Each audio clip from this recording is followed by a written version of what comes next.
All right, chemistry students, welcome back. This is experiment 2 of our molecular commotions lab.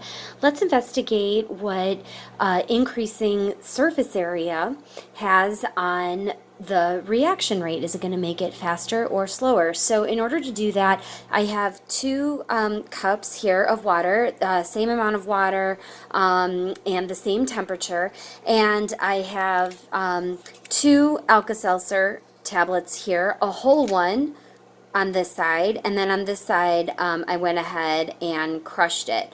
And so what I'm gonna do is dump these in. I'm gonna try to do this at about the same time here. So, oh, you know what, I might not be able to, but I will do my best. I think I'll dump the crushed ones in a little bit before time. So anyway, let's just see what happens here. So here we go. We're trying to see which one is going to dissolve faster. And as you can see, I've got my timer here running. So we're at about 8 minutes and 40 seconds. And so let's see which of these is going to dissolve faster. So a couple of things that you might notice is that in the whole tablet, you can still kind of see that whole tablet here, whereas in the cup that contains the pieces are not, you can't see them very well anymore. And actually, I've only got one little floater left in there, if you can see that. It's like right there where my finger was, and then here we still have this whole tablet going. And now if I look at this Alka-Seltzer, I've got none left from the crushed tablet, and that was what, 8 minutes and 40 seconds. We're now at about 7 minutes and 40 seconds. And so and then I still have my whole tablet still going, but here the tablets have totally dissolved.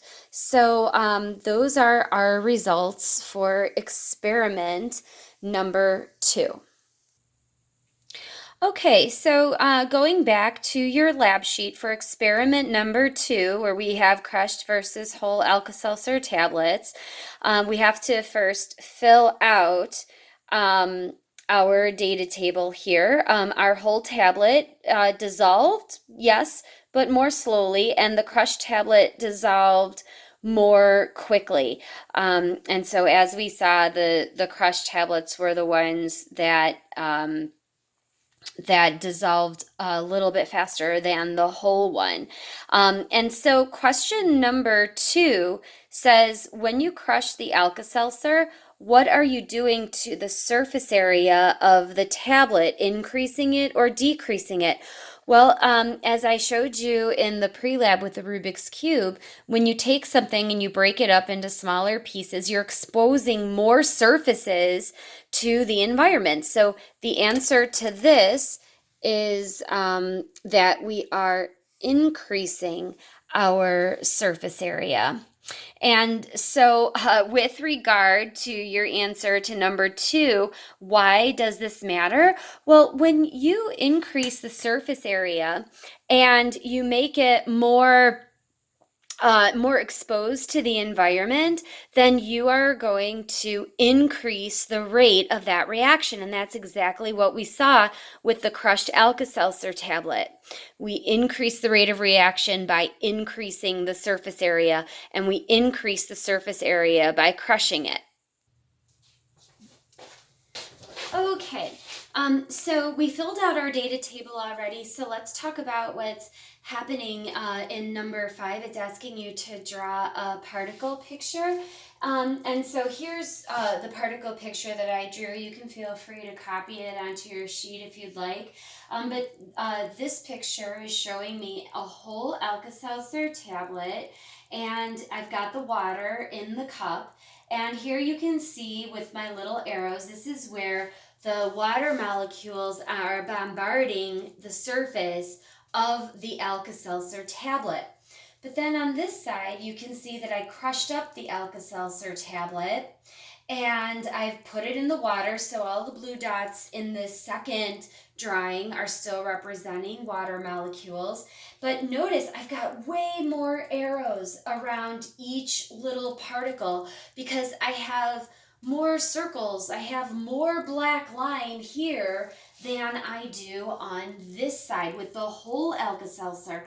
The whole Alka-Seltzer tablet dissolves slower because it has less surface area, less surface exposed to the water, and therefore less reaction sites. When I crushed the Alka-Seltzer tablet, however, I exposed more surfaces to the water. Therefore, there were able to be more collisions between the water and the Alka-Seltzer tablets. That was going to increase the rate of my reaction. And by increasing the surface area, by increasing the number of reaction sites, I increase the rate of reaction.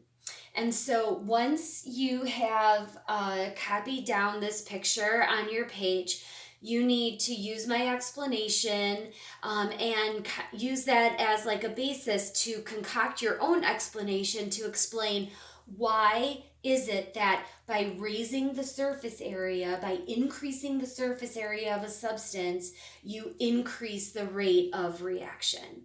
All right, we've only got one more part left for this lab, guys.